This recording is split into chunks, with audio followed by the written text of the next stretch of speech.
What a roller coaster of emotions for Singaporean football fans. One minute you're celebrating a historic win, and the next, you're caught in a political whirlwind. Let's break down what happened after the monumental Singapore vs Hong Kong Asian Cup Qualifier. So, the Lions pulled off a stunning 2-1 victory at Kai Tak Stadium, securing their spot in the Asian Cup for the first time on merit since they hosted back in 1984. The stadium was electric, with almost 48,000 Hong Kong fans creating an incredibly intense atmosphere. On the pitch, Hong Kong started strong, scoring first through Mador. They looked dominant, but couldn't quite add to their lead before halftime. The second half, however, was a completely different story. Singapore came out roaring, with Shawal Anwar and Ilhan Fandi finding the back of the net to clinch the win and a ticket to the 2027 Asian Cup in Saudi Arabia. An absolutely incredible comeback, a true Lions performance. But the drama didn't end with the final whistle. A video started circulating online, filmed in what appears to be the Lions dressing room post-match. In it, Singapore's acting Minister for Culture, Community, and Youth, David Neo, is seen addressing the team. And this is where things get messy. He's heard saying, "It was fantastic. The team was fantastic. You can't pressured by them. All the fans were bloody idiots. And the players also played like idiots. But you all played like lions. Oof. Bloody idiots." As you can imagine, that clip went viral pretty quickly. And the backlash wasn't far behind. People took to social media. And the comments section on Neo's own Instagram became a battleground of opinions. One user commented that his words were totally out of order.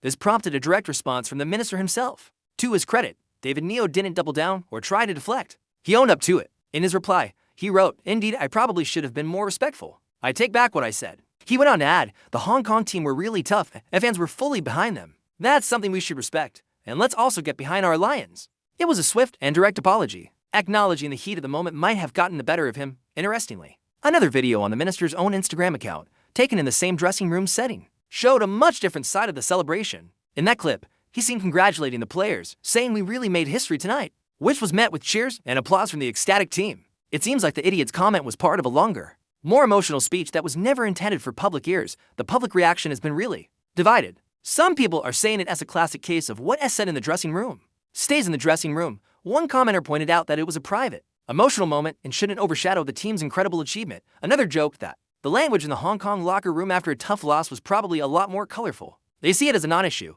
a passionate slip-up in a high-stakes environment. On the other hand, many felt it was a display of poor sportsmanship, especially coming from a government minister. They argued that leaders should hold themselves to a higher standard, and that respecting your opponents, both players and fans, is a fundamental part of sports. They saw the comment as classless and an embarrassment, regardless of where it was said. So, where do we land on this? It's a tricky one. The dressing room is often seen as a sanctuary, a place where raw emotion is let loose away from public scrutiny. Players, coaches, and even politicians can get caught up in the euphoria of a massive win. You can understand the high emotions after such a tense, winner-takes-all match. The pressure was immense, and the victory was a huge deal for Singapore football. However, in the age of smartphones, is anything truly private anymore? A minister's words carry weight, and this incident is a stark reminder that public figures are always under the microscope. The comment, even if said in a private setting, was disrespectful to the Hong Kong team and their passionate supporters, who created an amazing atmosphere for the game. The key takeaway for me is the apology. It was quick, it was unequivocal, and it didn't make excuses. He took back the words, acknowledged the need for respect,